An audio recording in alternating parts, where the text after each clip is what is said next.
Olá pessoal, sejam bem-vindos a essa nova aula. Hoje, na matéria de ética, cultura, sustentabilidade na farmácia, eu vou trazer o conteúdo sobre as desigualdades sociais. Para a gente poder começar, qual é o contexto dessas desigualdades sociais? Eu gostaria que vocês observassem aqui. Desigualdades sociais, elas são centrais na sociedade atual e manifestam disparidade de renda e no acesso à educação e saúde. Compreender essas desigualdades, ela é muito importante, pois elas vão ajudar a criar essas políticas públicas de uma maneira mais eficaz. Mas eu quero que vocês entendam o contexto também que a desigualdade social ela está presente em debate político, na gestão pública, nessa agenda intelectual, quando a gente fala sobre esses pensamentos, esses formadores de opinião, elas impactam nas redistribuições de renda, em programas sociais e principalmente são discutidos nas relações dessas disparidades socioeconômicas, ou seja, esse distanciamento socioeconômico que a gente encontra na comunidade como um todo. E essa abordagem ela é necessária para que vocês possam entender e contribuir também com práticas e iniciativas que possam reduzir essas desigualdades. E no caso de vocês, principalmente nessa área da saúde. No contexto farmacêutico, as desigualdades elas afetam nessa área da saúde, pois o acesso ele acaba sendo desigual a medicamentos entre grupos socioeconômicos diferentes.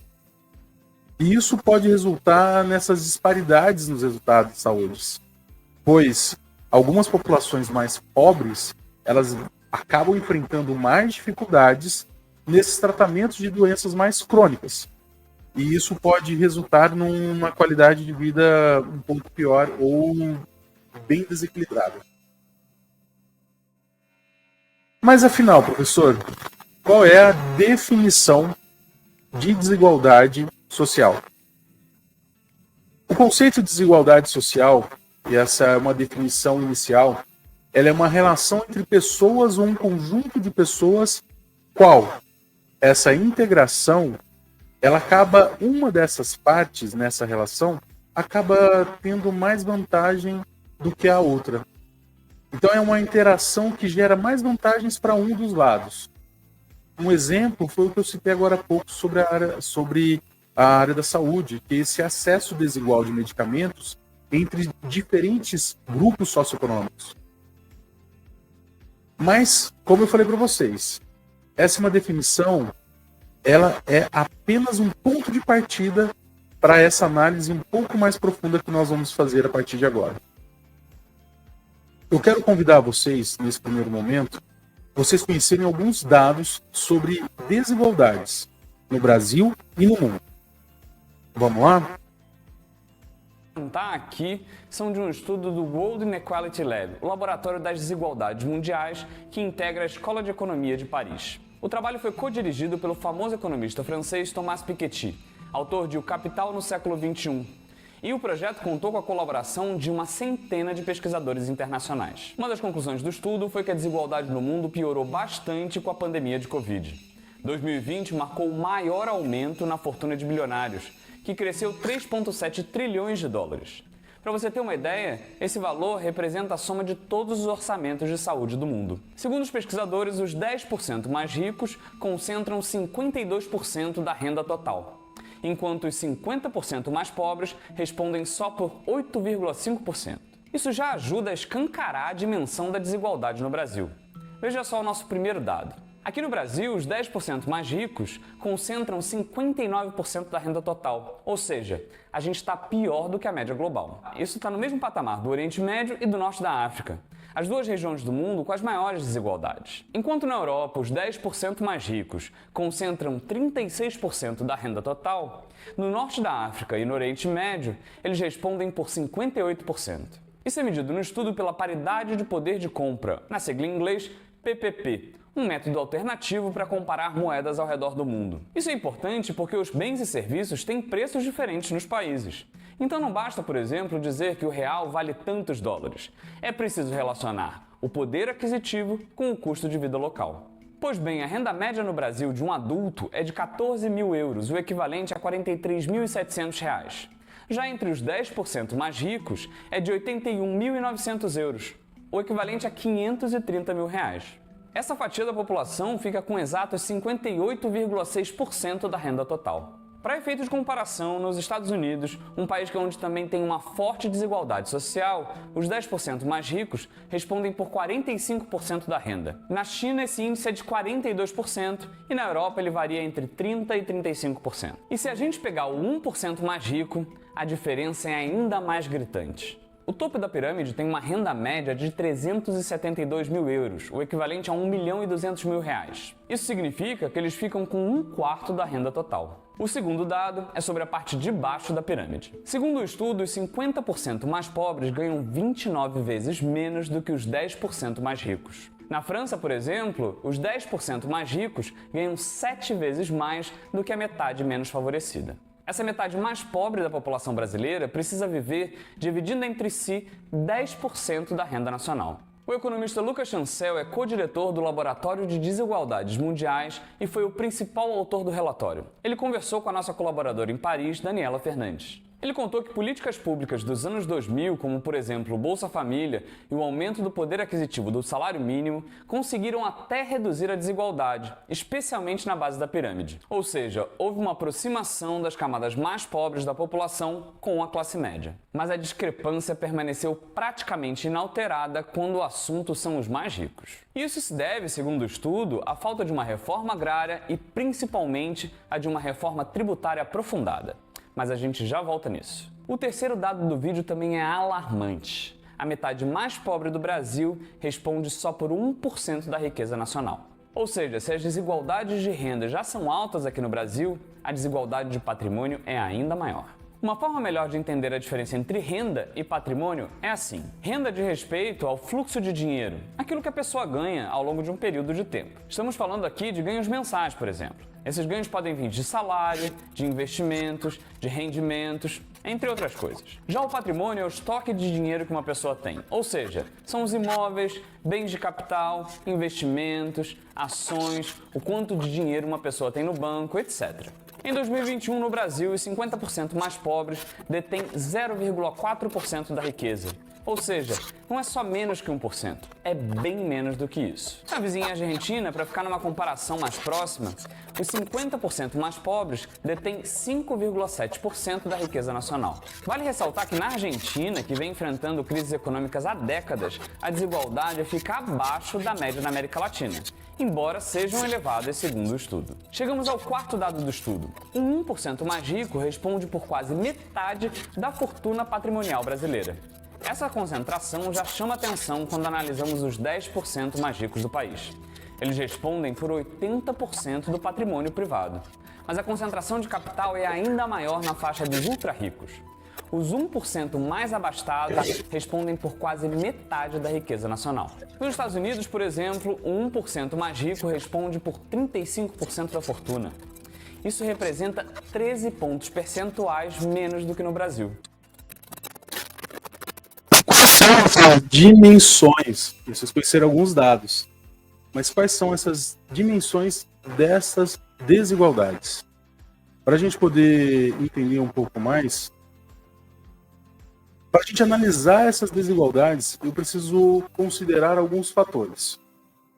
Características de grupos envolvidos. Então, nessas características, essas particularidades e contexto de cada grupo social. Tipos e formas de interação. Aqui, como esses grupos sociais eles se interagem e como essas interações influenciam nas oportunidades de renda ou nas oportunidades de trabalho em condições de vida. Outros dois fatores. A natureza dessas vantagens geradas que trazem essas desigualdades. Identificar e avaliar essas vantagens e privilégios que alguns grupos têm perante a outros grupos sociais. Outro fator é a dimensão ou espaço avaliativo, uma coisa mais específica. Então aqui é o considerar contextos ou áreas como educação, saúde o mercado de trabalho, aonde essas desigualdades elas podem ser observadas e medidas. Aqui a gente tem alguns fatores que fecham essa questão, que historicamente essas categorias elas sempre influenciaram nas condições de vida e oportunidades das pessoas, gerando um maior número de desigualdades. Aqui eu estou falando sobre classe, a posição socioeconômica dos indivíduos. Aqui eu estou falando sobre raça ou etnia, ou seja, essas disparidades baseadas na raça ou etnia que prevalecem em sociedades afetando a qualidade de vida e oportunidades dessas pessoas. No gênero, as diferenças de gênero que podem influenciar diversos aspectos, até no emprego ou mesmo até em cuidado de saúde.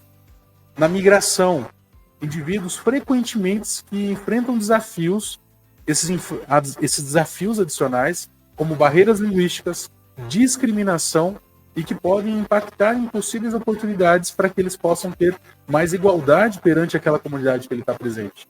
E território, a localização geográfica também ela pode influenciar severamente nessas desigualdades, com recursos básicos, acesso a serviços, criando muita desigualdade entre esses ambientes urbanos e ambientes rurais. Fica a reflexão. Como essas dimensões na área da saúde, elas podem afetar a saúde e os acessos de serviços farmacêuticos? Como que essas desigualdades, esses fatores podem afetar, gente? O acesso a essa saúde, o acesso à saúde digna, né? E a esses serviços financeiros. Fica essa reflexão para vocês.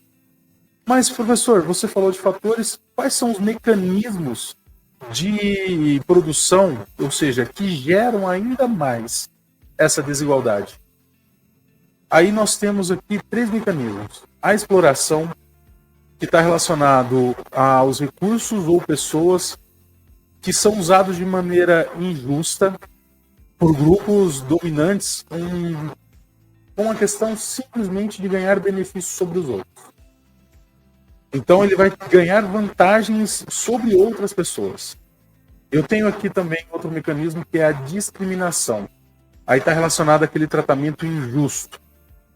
Esse tratamento injusto ele acontece com base em características como raça, gênero e origem étnica. E eu tenho também um terceiro mecanismo que é o poder.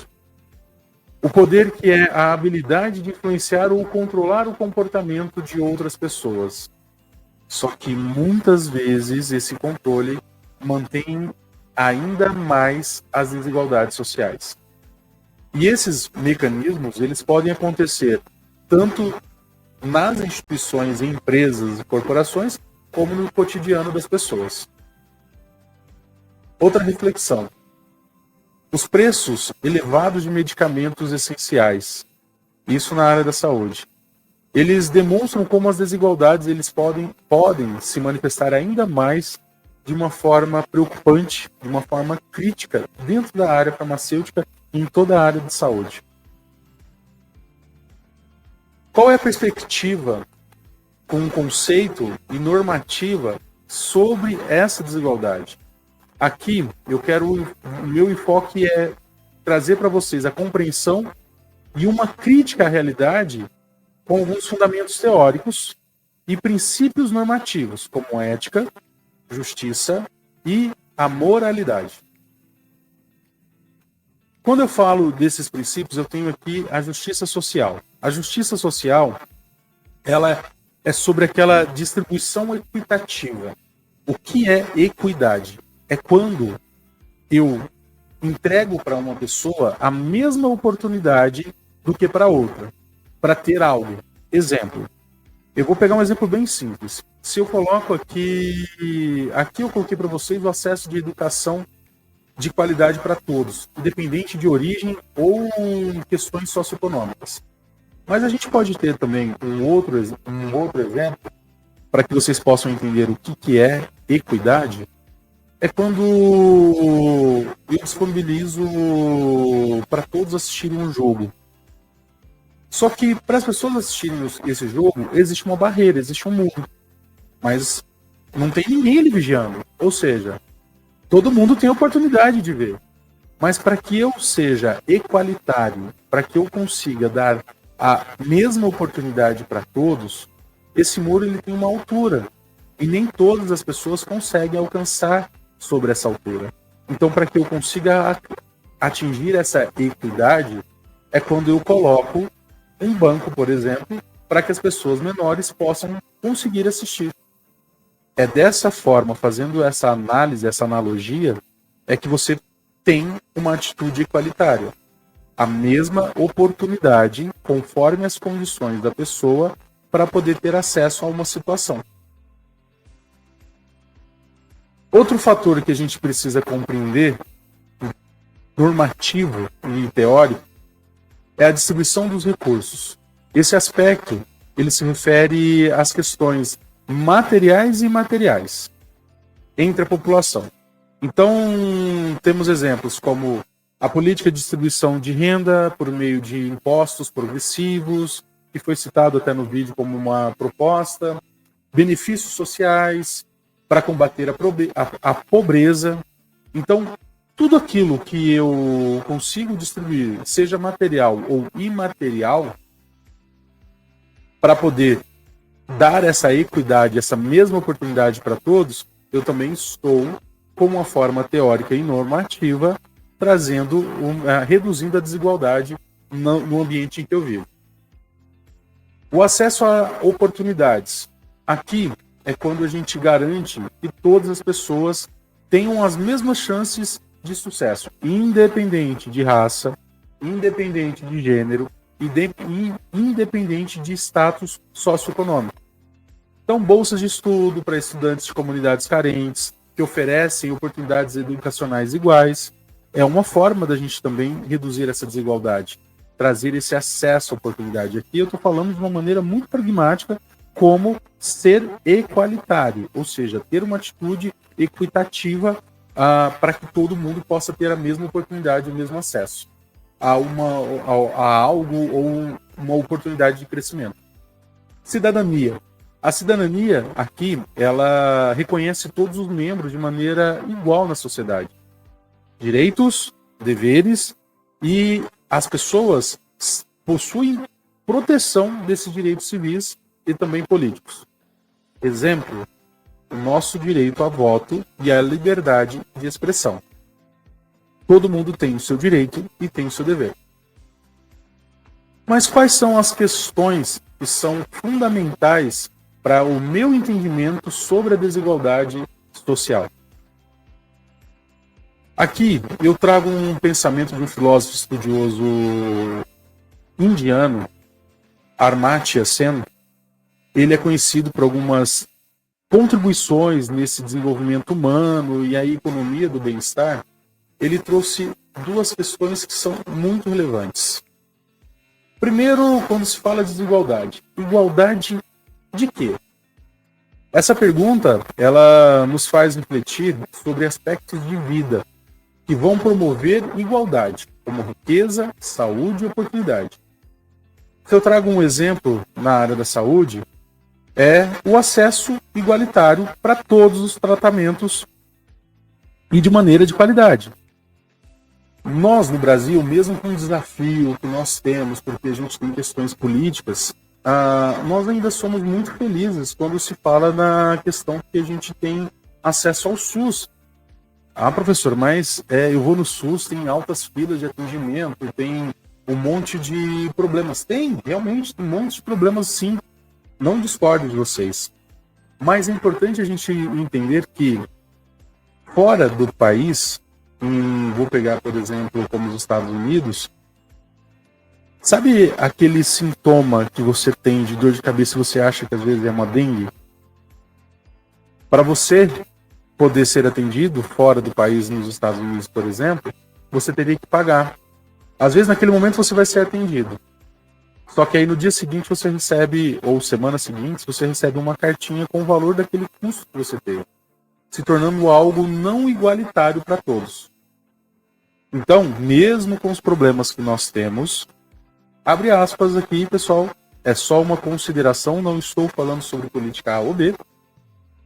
Mesmo com todos esses problemas, a gente tem que entender que nós, ainda assim, temos algo ou uma tentativa de levar essa saúde de maneira igualitária para todos. A outra questão que a Amartya traz é sobre igualdade entre quem? Aqui ele provoca a reflexão de refletir sobre os grupos que devem ter igualdade promovida.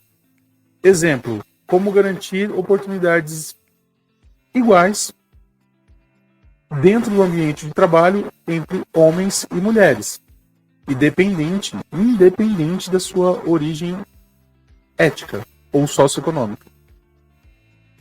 E aí conclui com o seguinte pensamento.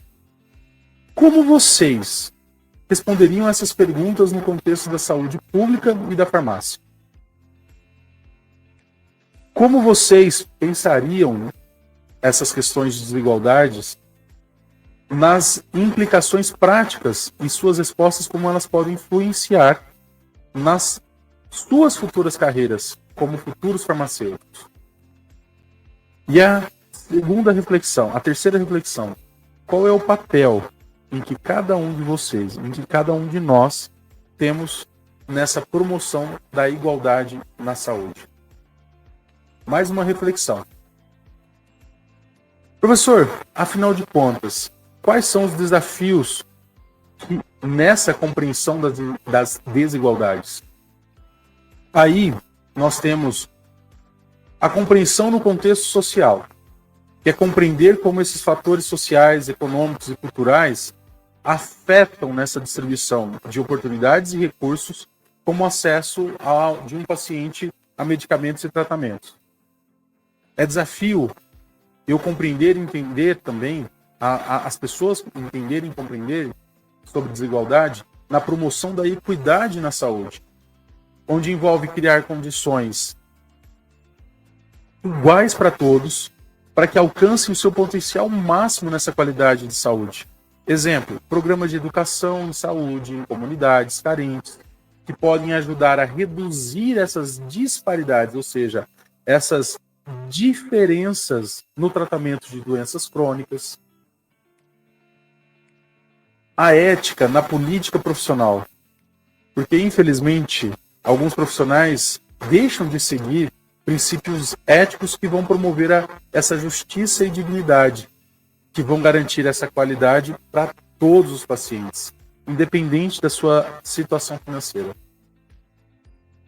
E para a gente poder concluir o tema sobre desigualdades, eu quero trazer esse debate final para vocês. São 5 perguntas e eu quero que vocês respondam elas, pensem sobre elas. Quais as implicações éticas nas desigualdades sociais na prática farmacêutica? Quais são, pessoal?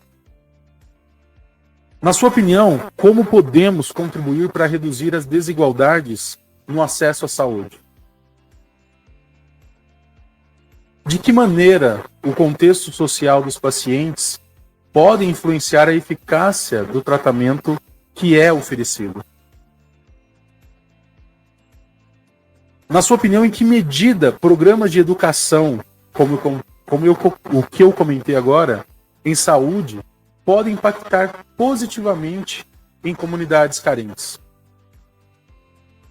E a última reflexão, como garantir que os princípios éticos eles sejam priorizados, tanto nessa prática profissional, mesmo diante de limitações financeiras. Eu falo isso para vocês que estes, mesmo eu não sendo da área da saúde, são nossos papéis e compromissos como cidadãos. E aqui mais uma vez reforço, não estou falando nada ou atrelando nada sobre política lado A ou lado B, e sim reflexão, teoria. Para a gente poder concluir, pessoal, na aula de hoje, eu trouxe para vocês sobre o pensamento sobre igualdade de quê e igualdade entre quem, onde aborda riqueza e saúde e oportunidades que vão promover essa igualdade entre grupos, independente de gênero ou etnia. Foi analisado questões de desigualdade social, econômica e cultural. Ressaltei a importância de ações educativas para a equidade da área de saúde, a mesma oportunidade. E trouxe também a questão ética na prática profissional, pois ela é importante para garantir esse cuidado para garantir esses cuidados de qualidade aos profissionais. Perdão, pessoal. Fechando aqui um último ponto, a ética na prática profissional ela é fundamental para garantir esses cuidados de equidade e garantir os profissionais de saúde para que eles possam reduzir essas desigualdades e, principalmente, contribuir para um sistema de saúde que ele seja mais justo e equitativo. Todos com a mesma oportunidade. Para a gente fechar essa aula de hoje, fica o nosso referencial bibliográfico. O tema de hoje foi desigualdades. Então, se vocês quiserem ter um pouco mais de informação, tem os livros Marketing Sustentável, Administração de Marketing e Dicionário das Relações Étnico-Raciais. Eu quero desejar uma excelente noite para vocês e temos aqui uma atividade lá no Classroom e eu convido vocês lá para depois responderem também. São 3 exercícios, vocês terão aí até 7 dias para responderem de uma forma bem tranquila. Obrigado, pessoal. Até a próxima aula.